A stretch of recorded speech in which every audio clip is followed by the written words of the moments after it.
할렐루야. 우리 좌우에 한번 서로 인사 한번 합시다. 1년 동안 옆에 있어 주셔서 감사합니다. 그러면서 한번 하세요. 내년에도 꼭 그 자리에 앉아 주세요. 오늘 2024년도 12월 29일 마지막 주일, 나름대로 뜻이 있겠다, 그런 생각이 듭니다. 주님은 나는 알파요 오메가다, 처음이요 마지막이다라고 말씀하셨습니다. 한 해를 시작하게 하신 분이 하나님이심을 믿으시면 아멘.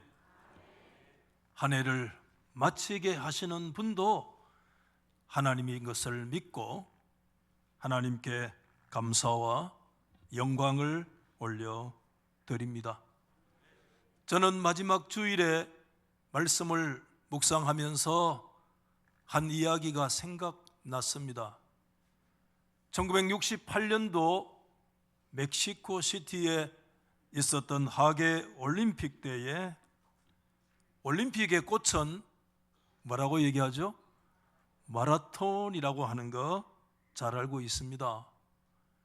그 마라톤이 진행이 되고 시간이 되어서 선수들이 1등부터 순서대로 다 입장을 했고, 입장한 선수들 모두에게 이제 목에 그 등수대로 메달을 걸어주고, 다시 말하면 시상식이 다 이미 마쳐지는 그런 시간이 되었습니다. 그런데 그때에 한 선수가 한쪽 다리에 피가 흥건한 채 다리를 쩔뚝이면서 마지막 스타디움으로 들어오고 있었습니다.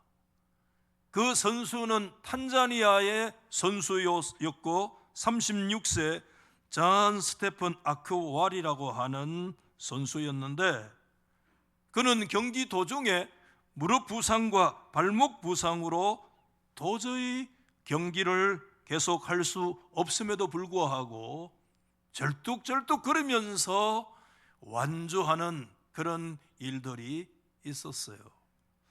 혹시나 68년도니까 영상이 있겠나 하고 찾아보니까 영상이 있어요. 한번 보세요, 여러분. 영상 10초만 보세요. 10초만. 스타디움에 불이 꺼지기 직전이에요. 시상식 다 마쳐졌어요.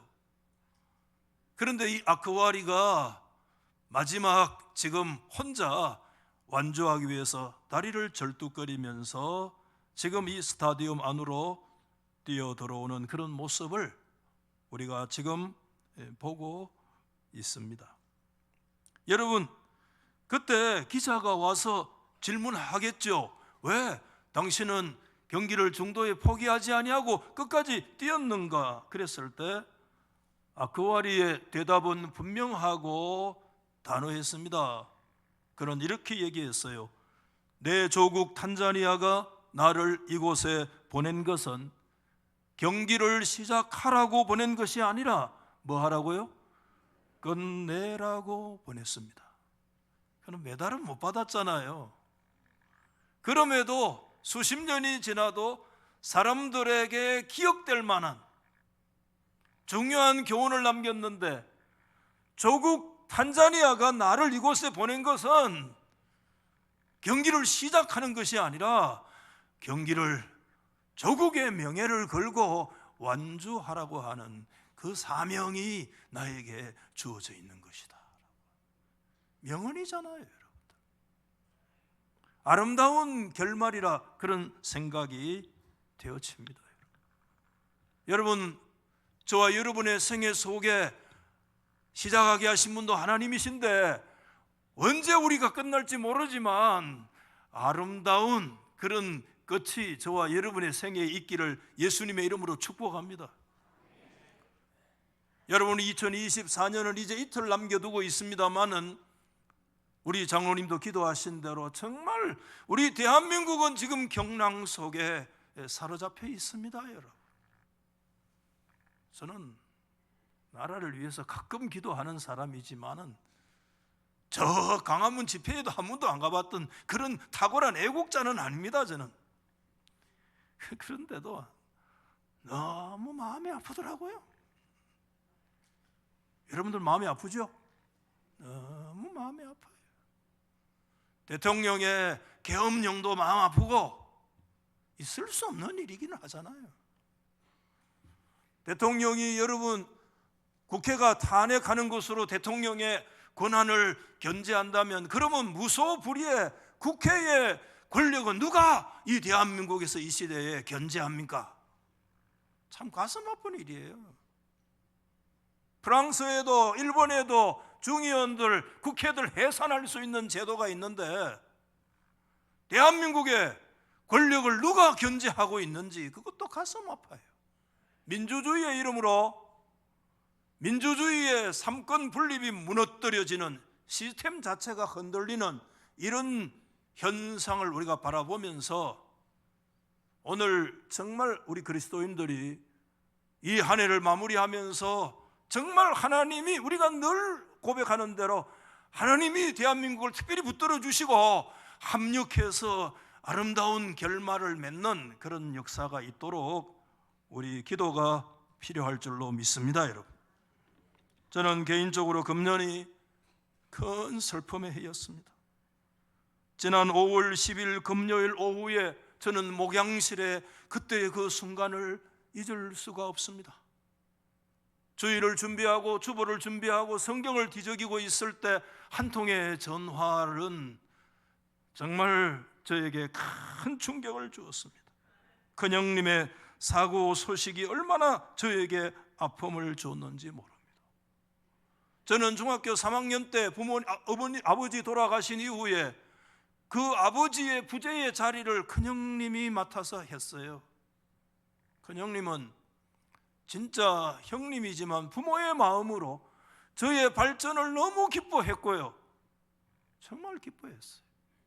제가 목회하는 거 너무 뿌듯하게 생각하고 너무 자랑스럽게 생각하고 늘 교회를 위해서 염려하고 걱정하고 기도하고 때로는 여러분 주일날 제가 이렇게 지나다 보면 때로는 어떤 심리적인 부담을 느끼고 고통스러울 때도 많아요. 사실은 그때 제가 갔던 곳이 저는 고향을 갔어요. 고향 가서 그냥 다른 거 아무것도 하지 않았어요. 그저 형님하고 그냥 생활에 대한 교회 얘기할 건 뭐 있습니까? 그런 얘기를 1시간 나누고 그냥 돌아오면 마음이 진정되고 위로받고 그런 순간이 한두 번이 아니었습니다. 여러분, 우리가 크고 작은 좋은 일이 있을 때 제일 먼저 누구에게 전화합니까? 여러분, 부모님에게 전화합니다. 왜? 부모님이 가장 기뻐해 주시기 때문에. 그동안에 크고 작은 어떤 좋은 일이 있을 때 저는 형님에게 전화했어요. 형님이 너무 기뻐하고 너무 좋아하고 너무 정말 자랑스럽게 여겼기 때문에. 그런 크고 작은 일이 조그마한 거 있어도 전화할 데가 없어요. 그래서 저는 최근에도 정말 형님이 저의 발전도 했지만 저희 아들들의 발전도 큰형님이 늘 기대하고 기도했거든요. 전화를 할 데가 없는 거예요. 그래서 너무 가슴이 아파요. 제가 혼자 속으로 눈물을 여러 차례 삼켰습니다. 그러면서 한 인생이 이렇게 끝나서는 안 되는데 그런 생각을 제가 가졌습니다. 저는 24년 전에 저의 바로 위에 형님을 병으로 세상을 떠나는 그런 아픔이 있었습니다. 세브란스 병원에서 다 포기를 하고 이제 고향으로 내려가라고 해서 내려왔습니다. 제가 이제 몇 차례 갔죠. 그때 평생 면사무소 공무원 했거든요. 퇴직을 하고 그때 샀던 땅이 여러분 상주 낙동강 그 도남이라고 하는 연변에 아주 땅이 좋아요. 그곳에 과수원을 3,000평을 샀습니다. 그래서 그의 과수원에 나는 첫 번째 사과 열매를 따먹어 보지 못하고 세상을 떠났어요. 제가 갔더니 어느 날 저 차에 타서 그 밭을 한번 돌아봤으면 좋겠다. 그래서 제가 형님을 태워서 단둘이 밭을 한 바퀴 돌면서 이렇게 1시간 이렇게 쭉 마지막 그런 시간을 가졌는데, 그때 형님이 저에게 3가지를 말을 했습니다. 첫 번째는 엄마와 목사 네 말을 안 듣고 믿음 생활 게을리 한 것에 대해서 내가 깊이 회개한다. 철저하게 회개하고 하나님 앞에 갔는데, 둘째는 하나님이 그럼에도 1년만이라도 나를 더 살려주시면 소원이 없겠다. 그런 생각 없습니까? 있습니다, 사람. 세 번째는 이런 얘기를 하더라고요. 인생의 끝이 있다는 것을 몰랐다 그러더라고요. 그걸 몰랐다는 거예요. 내 인생의 마지막 꼬린 지점이 온다는 것을 내가 인정하고 내가 그것을 제대로 알았다면 내가 이렇게 살지는 않았을 텐데, 하나님이 1년만 나 더 살려주시면 안 되겠나? 그러면 하나님 더 잘 섬기고 가족들 더 진심으로 사랑하고 때늦은 통곡의 눈물을 그 차 안에서 흘리는 그 모습을 저는 지금도 잊을 수가 없습니다. 성도 여러분, 알파와 오메가는 우리 하나님이십니다. 처음과 마지막은 우리 하나님이십니다. 인생을 시작하게 하신 분이 하나님이시기 때문에 오늘 우리가 흔히 그 비관한 말 유종의 미, 정말 이것은 저와 여러분의 생애 속에 있어야 할 하나님의 마지막 축복인 것입니다.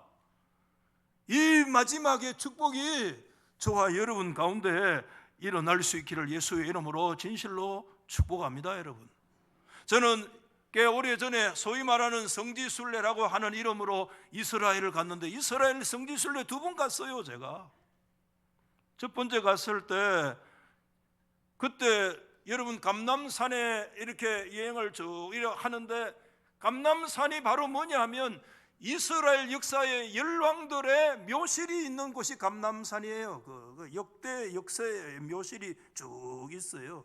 성지순례라고 하면 반드시 그 감람산에 가서 뭐를 보는가 하면 다윗 왕의 묘실을 관광하도록 되어 있어요. 다른 건 뭐 어디 있는지도 모르고, 그 다윗 왕의 관도 이렇게 다윗 왕이 관이라고 했는데 거짓말이지. 그때 관이 있었겠나? 근데 하여튼 있더라고. 관도 있고 히브리어로 다윗의 관이라고 써놨는데, 하여튼 그 다윗의 무덤인 거는 맞아요. 그리고 그것도 보고 이제 차를 타고 쭉 내려오는데, 그때 가이드가 지나가는 말로 그냥 저 밑에 비탈에 저 옆에 있는 저 묘지가 저게 우시아의 묘다 이러더라고요. 참 깜짝 놀랐어요. 열왕들의 묘실을 돌아보고 내려오는데, 우시아는 여러분 이스라엘 유다 역사의 대왕입니다. 대왕입니다.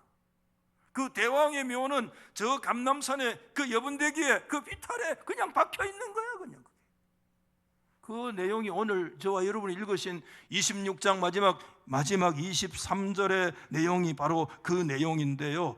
우시아가 그의 조상들과 함께 잠들었습니다. 죽었습니다. 그런데 왕들의 묘실에 묻히지 못하고 왕들의 묘실에 접한 땅, 곧 그의 조상들의 곁에 장사되었다. 이렇게 얘기한 거예요. 여러분 우시아는 여러분 유다의 11번째 왕으로, 그의 이름의 뜻은 우시아가 뭐냐 하면 여호와는 나의 능력이라는 뜻입니다. 정말 그의 이름에 걸맞은, 오늘 이 성경의 16세의 왕이 되어가지고 50년 넘도록 이스라엘 유다를 통치했던 대왕입니다.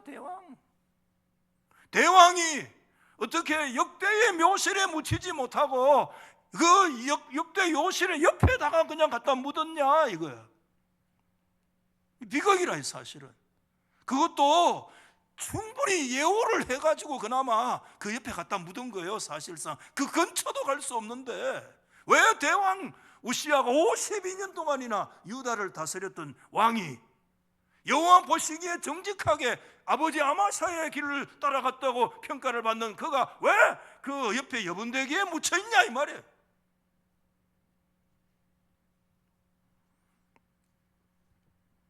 우리 인생의 마지막이 옵니다.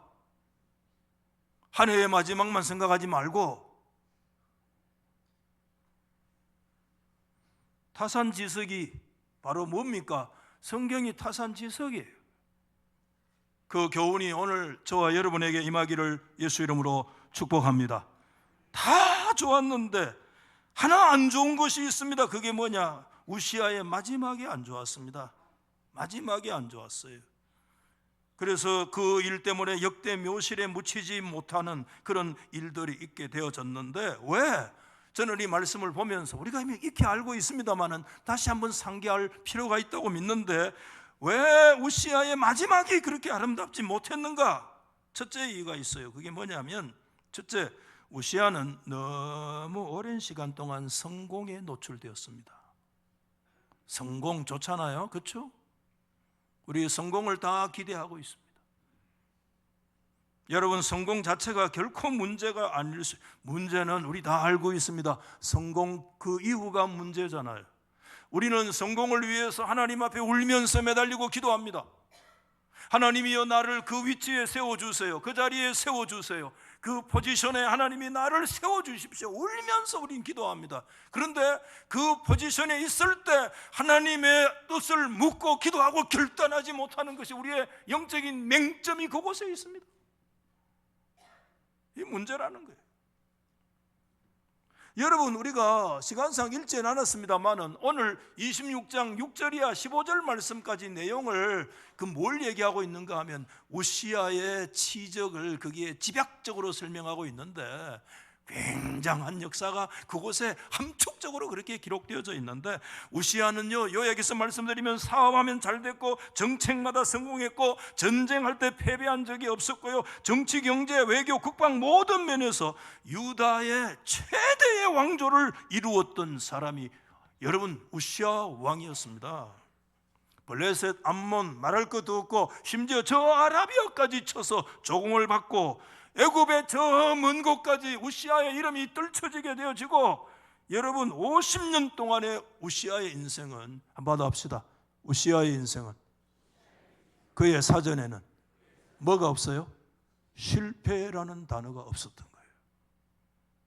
나의 사전에 불가능이 없다, 나폴레옹이 얘기했다고 그러잖아요. 그런데 우시아의 사전에는 50년 동안 실패가 없는, 실패라는 단어를 경험해 보지 못하였던, 뭐든지 하면 그냥 성공하고 다 잘 되고, 환율이 올라도 잘 되고 환율이 내려도 잘 되고, 이상한 거야. 실패가 없는 거야.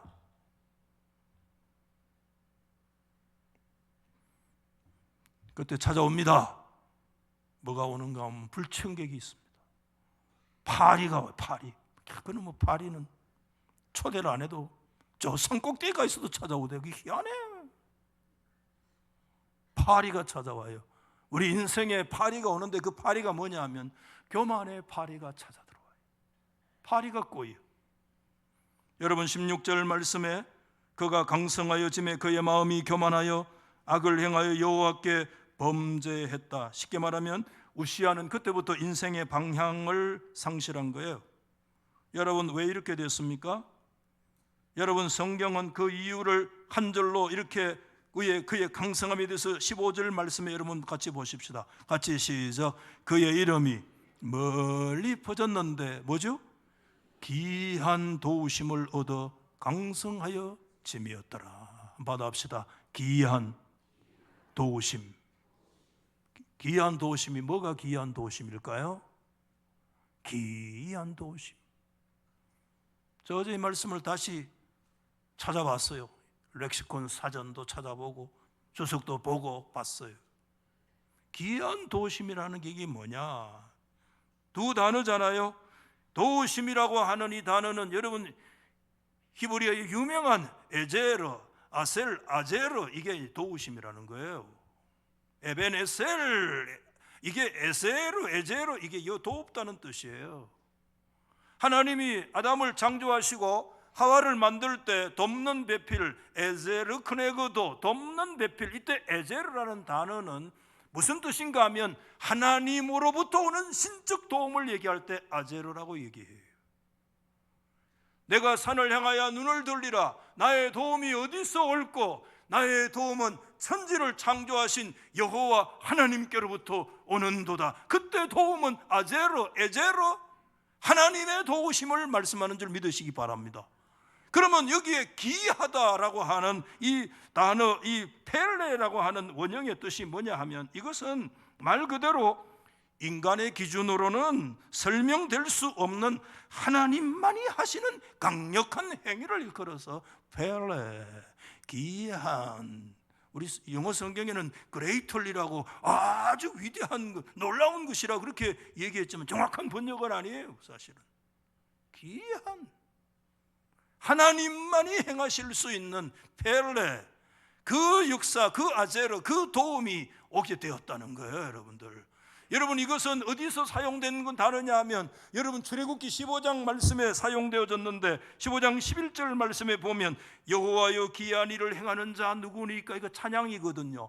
여러분, 홍해를 건너고 이스라엘 백성들이 하나님의 구원을 경험했을 때, 그때 홍해발 건너서 백성들이 찬양했던 게 출애굽기 15장인데 그 15장의 찬양 후에 한 구절이 하나님께서 행하신 기이한 일이 뭡니까?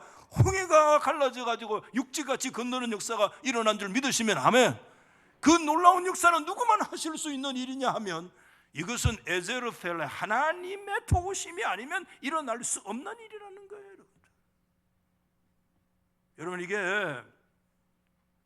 우시아라고 하는 52년 동안에 실패를 경험하지 않았던 그의 생애 속에 나타났던 것이 뭐냐 하면, 이 기이하신 하나님의 도우심, 하나님만이 하실 수 있는 하나님의 특별하신 역사로 인해서 그와 함께 했다고 성경이 말씀하고 있는데, 여러분 오늘 저를 한번 보십시오.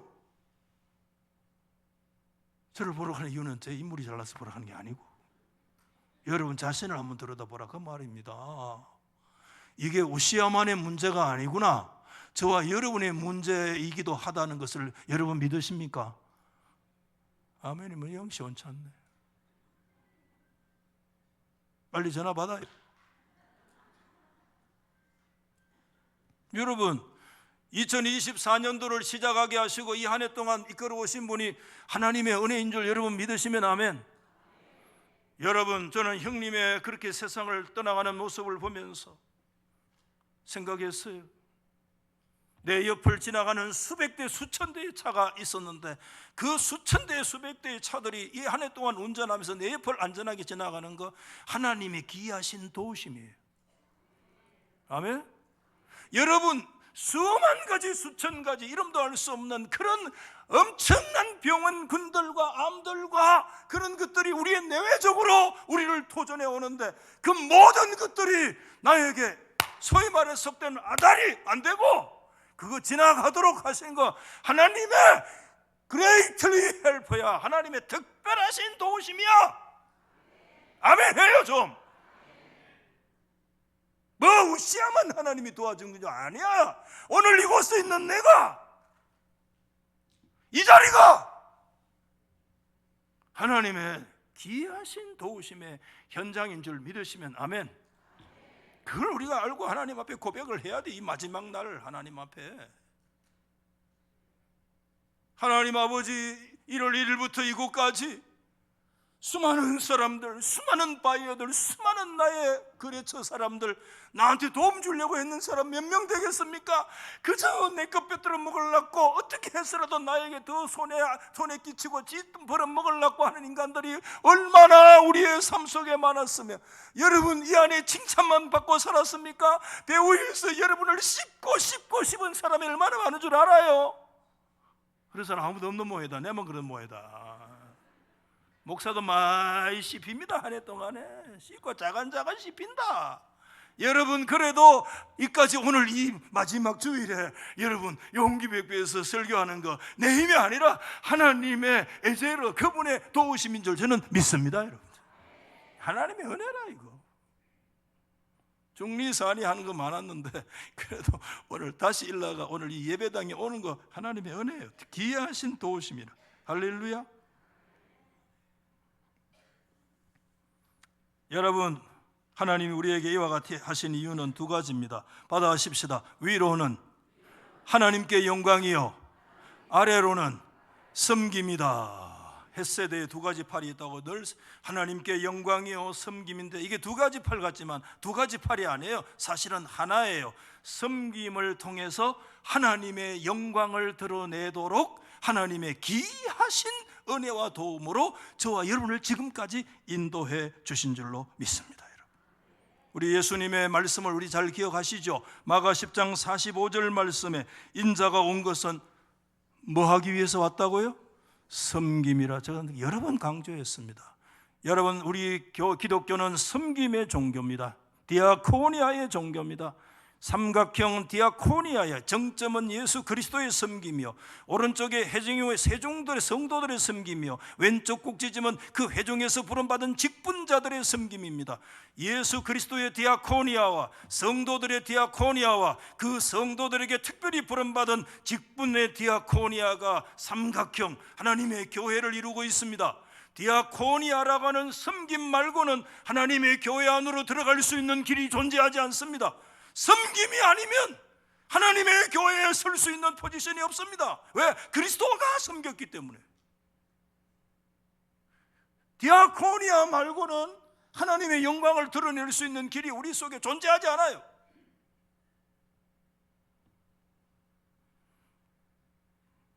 그리스도가 위대한 것은 하나님의 뜻을 디아코니아를 이루셨기 때문에, 하나님의 교회의 성도들이 위대한 길은 그리스도의 디아코니아와 섬김의 길을 성취하는 것이고요, 인생이 위대하게 되는 길은 디아코니아의 역사를 온전히 성취해야만 합니다. 그런데 성경학자들이 우시아의 50년 동안의 실패를 모르는 이와 같은 생애를 얘기하면서 그에게 뭔 얘기를 하느냐 하면, 그에게 찾을 수 없는 게 하나 있는데 그게 뭐냐? 섬김의 요소가 우시아에게는 그의 생애 속에 존재하지 않는다는 거예요. 못 찾는다는 거예요. 동족을 나누고 민초를 돌보는, 여러분, 우리 정치가 여러분 한 단계 업그레이드 될 수 있는 길은 저는 다른 데 있다고 생각하지 않아요. 정치에 힘을 더 빼야 돼요. 국회에 힘이 더 빠져야 된다고 봐요. 그 길은 한 길밖에 없습니다. 저는 정치가 모르지만 국민을 두려워하고 국민을 섬기는 정치가 될 때 우리 정치는 선진 정치가 돼요. 아멘. 그런 역사가 일어나도록 우리는 기도해야 돼요. 국민 위에 군림하는 정치는 안 돼요. 이제는 그거는 삼류 정치예요. 진짜 정치는 국민을 섬기는 정치.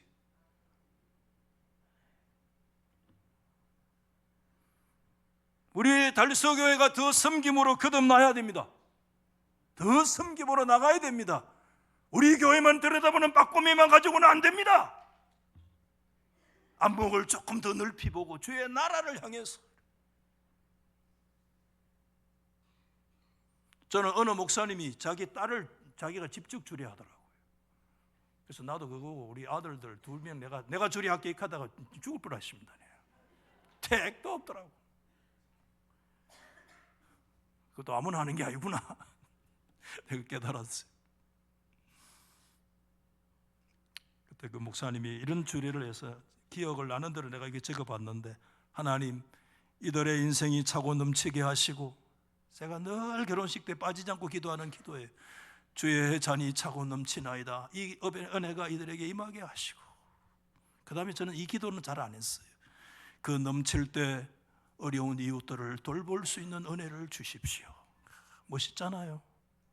여러분 자녀들을 위해서 기도할 때 하나님이여, 시편 23편에 그들의 인생의 잔이 영육간에 차고 넘치게 하시고, 그들이 차고 넘칠 때, 철철철 넘칠 때, 그때 지 혼자 다 처먹지 말고 주변에 가난하고 어리고 힘든 사람을 돌아보도록 도와주십시오.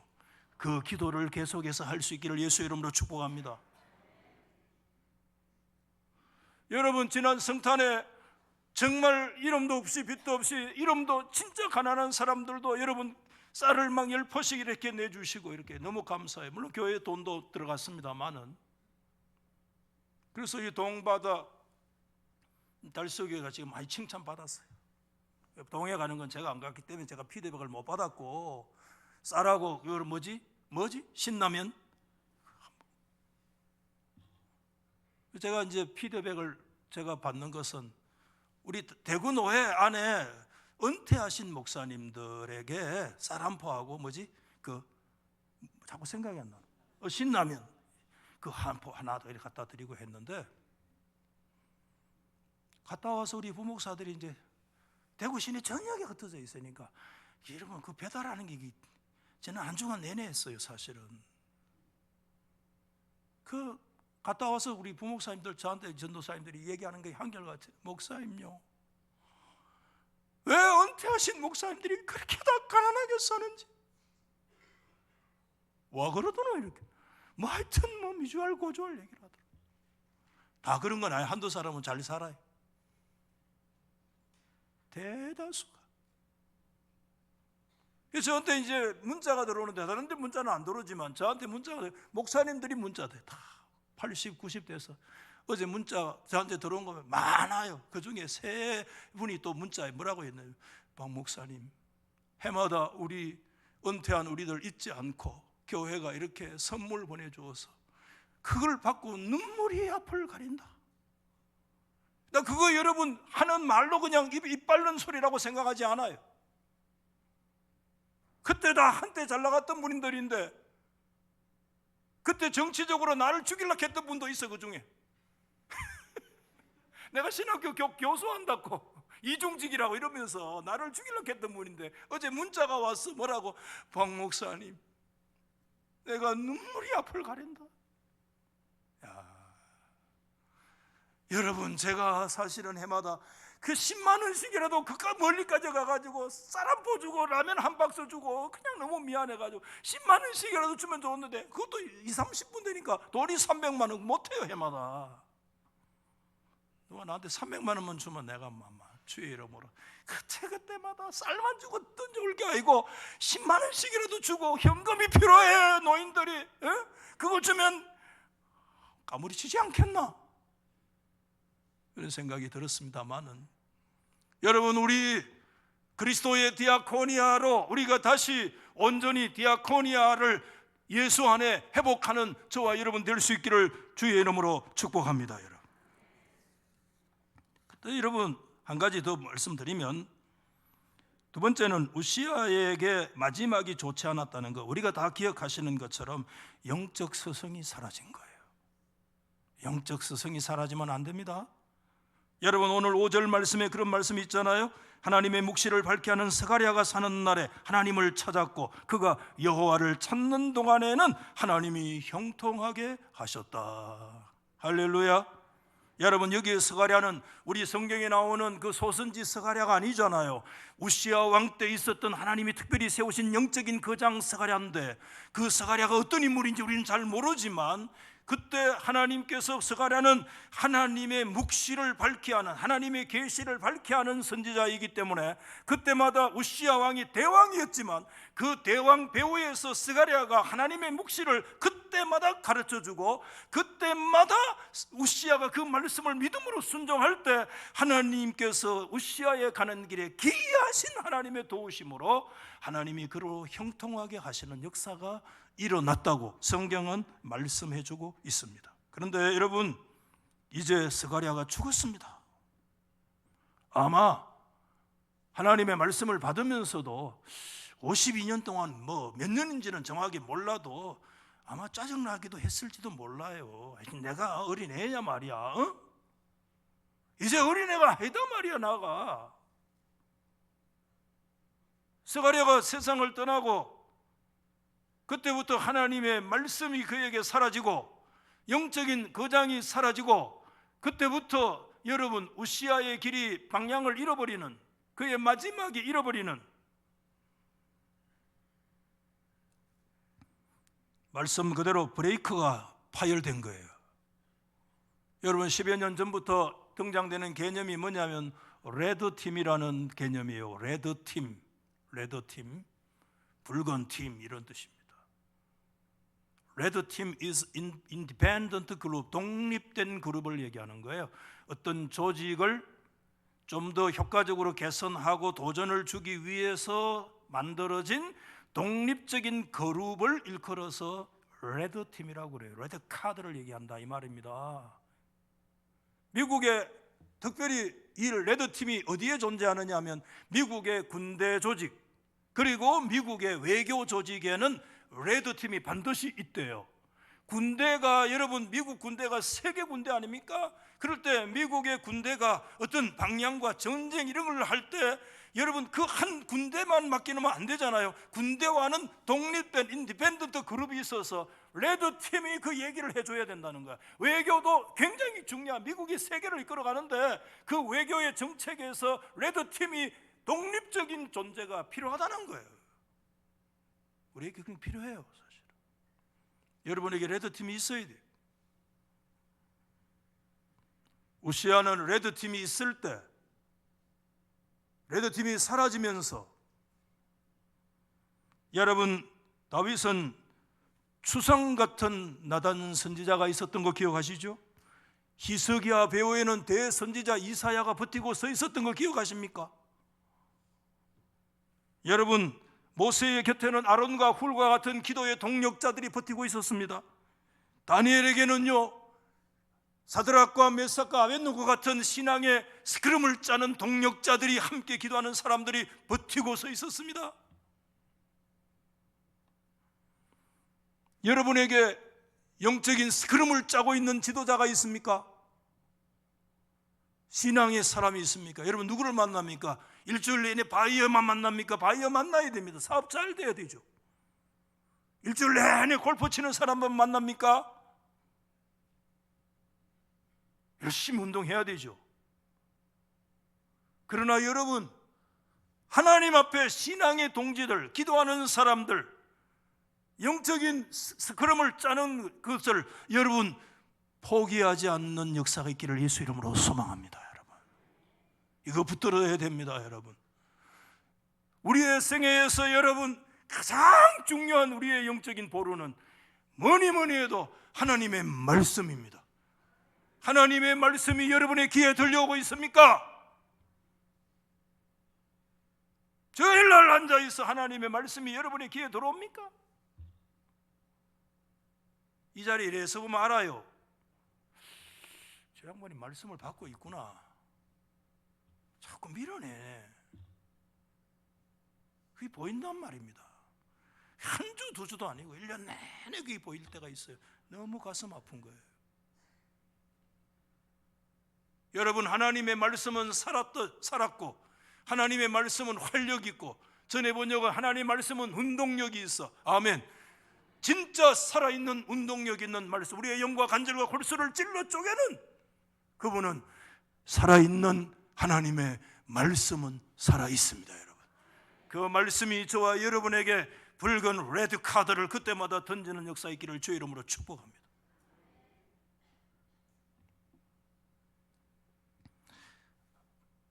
마지막 세 번째는 우시아는 왜 마지막이 안 좋았는가 하면 자신의 영적인 범주를 벗어났습니다.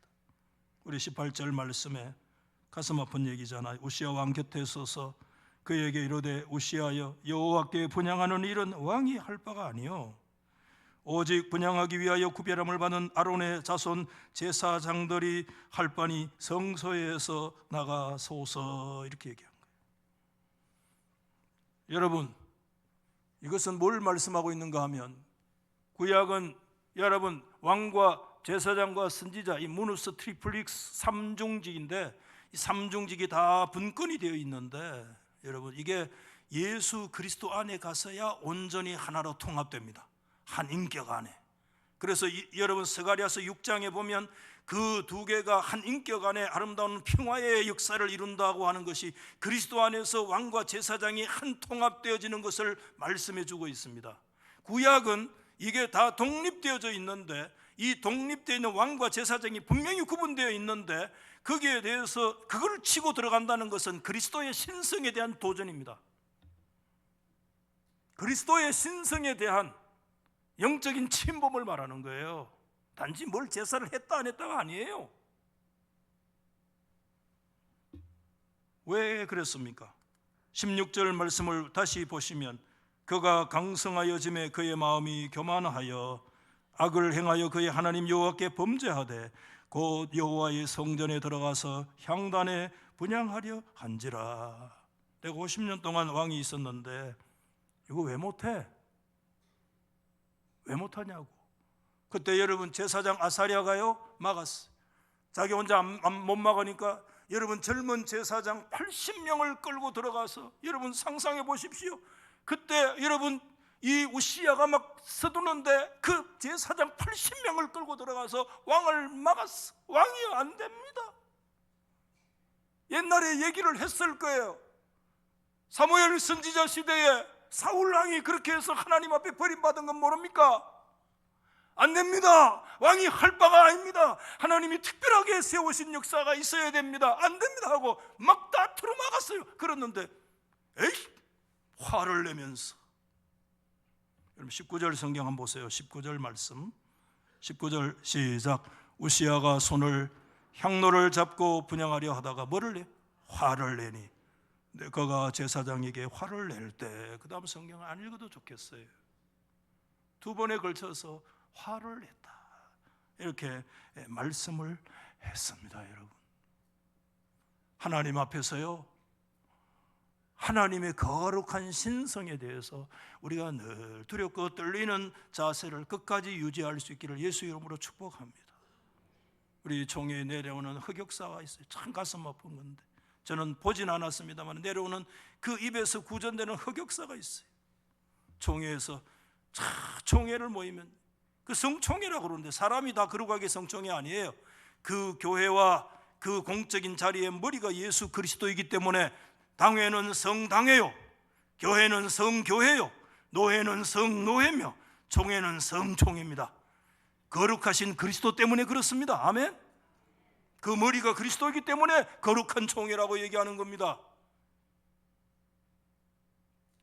자기 마음에 안 드니까 말하기도 두려워요. 성찬상을 띄어엎었어요. 우리 총회에 내려오는 흑역사예요. 명패를 집어던지고, 명패를 던지는 것은, 자기의 이름을 던지는 것은 자기 존재를 던지는 거예요. 하나님은 자신의 이름을 통해서 하나님의 존재를 계시하시는 줄 믿습니다. 저와 여러분의 이름을, 명패를 던진다? 무서운 거예요. 우시야가 80명의 제사장이 말릴 때, 그래, 그때 마음을 돌이켰어야지. 하나님의 말씀이 레드카드로 나에게 딱 올 때, 그래 하고 하나님 앞에 엎드려야지. 다윗이 나단 선지자가 아니요 라고 얘기할 때, 그래 깨닫고 꼬꾸라져서 그 도둑놈이 납니다. 하나님 앞에 엎드려서 눈물 콧물 쏟을 때, 하나님의 인자하심은 영원하신 분이라, 하나님은 과거를 묻지도 않고 따지지도 않으시고, 하나님은 다시 다윗의 머리를 들어 하나님의 위대하신 역사를 이끌어가도록 하신 분이 우리 인자하신 하나님이신 줄 믿습니다. 여러분, 그때 중단해야 돼요. 그때 하나님 앞에 엎드려야 돼요. 하나님의 레드카드를 받아 들고 말씀으로 엎드리고 회개해야 돼요.